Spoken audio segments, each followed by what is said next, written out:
Oke, bismillahirrahmanirrahim. Assalamualaikum warahmatullahi wabarakatuh. Alhamdulillahirrahmanirrahim. Wabihi nasta'inu ala umuri dunia wa din. Wassalatu wassalamu ala asrofil anbiya wal mursalin sayyidina Muhammadin wa ala alihi wasahbihi ajmain. Nah, anak-anakku sekalian, sebelum kita memulai pelajaran kali ini, adalah kita berdoa terlebih dahulu sesuai agama dan kepercayaan masing-masing. Berdoa dipersilakan. Nah, untuk selanjutnya yaitu pada pembahasan sebelumnya kita telah membahas mengenai jenis-jenis dari batuan, baik itu ada batuan bekuan, batuan sedimen, dan batuan metamorf. Nah, untuk pelajaran kali ini kita akan membahas mengenai siklus batuan. Sebelumnya dari poster yang telah saya tunjukkan kepada kalian, adakah dari kalian yang ingin menjelaskan atau apakah pemahaman kalian mengenai poster yang telah saya tunjukkan tersebut? Nah, mungkin untuk garis besarnya, poster yang saya tunjukkan ini mengenai adanya siklus batuan yang terjadi di permukaan bumi. Nah, pada awalnya siklus batuan ini terjadi dari adanya jalur subduksinya, teman-teman.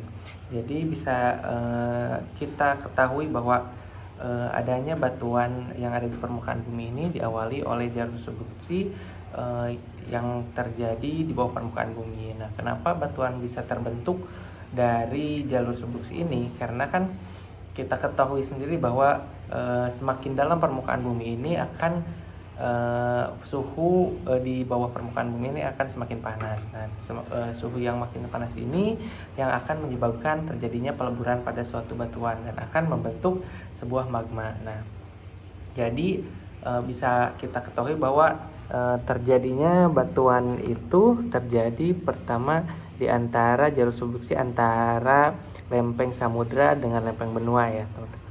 Nah, jadi di lempeng samudra ini kita ketahui bahwa lempeng samudra ini mempunyai berat jenis yang lebih berat dibanding berat jenis dari lempeng benua.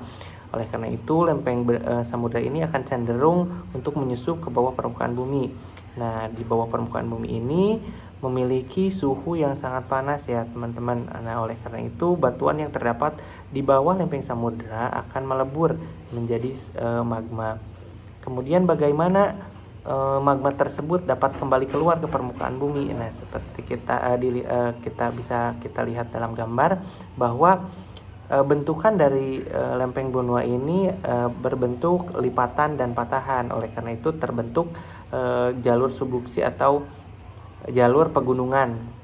Nah, di jalur pegunungan ini tentunya magma terdapat di bawah dapur magma. Nah, saat terjadinya erupsi gunung berapi, maka magma akan keluar melalui puncak gunung Merapi tersebut dan akan keluar kembali ke atas permukaan bumi. Oleh karena itu, magma yang keluar di atas permukaan bumi ini akan membentuk suatu batuan yang bisa kita sebut sebagai batuan bekuan.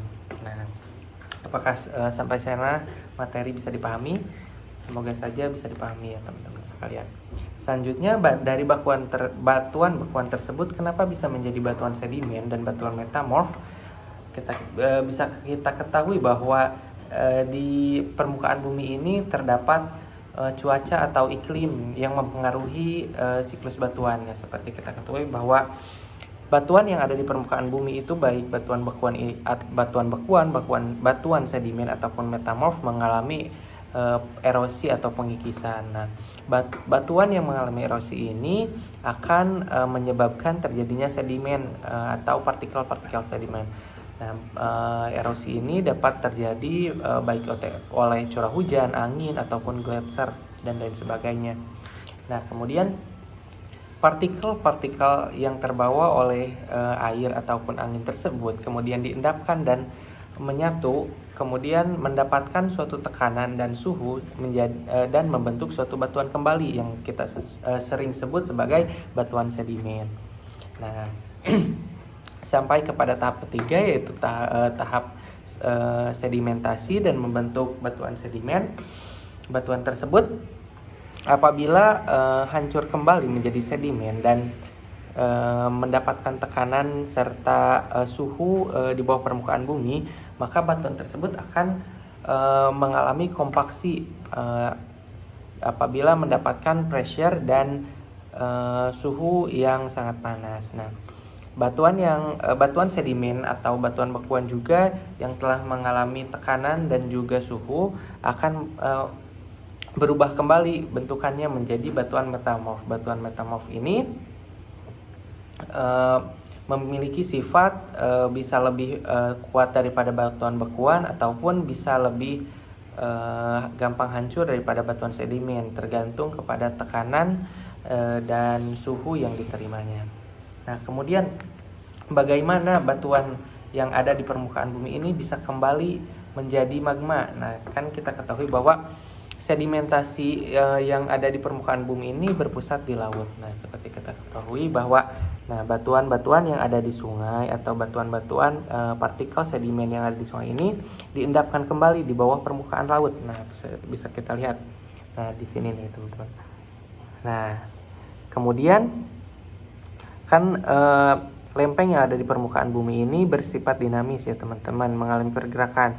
Nah, sedimen yang ada di bawah permukaan laut ini bergerak ke bawah setiap tahunnya. Nah, kemudian kembali lagi pada lempeng samudra yang memiliki sifat lebih berat daripada lempeng benua, yang kemudian menujam kembali menuju bawah dan kemudian melebur kembali menjadi magma dan seterusnya keluar lagi ke permukaan bumi melalui erupsi gunung berapi.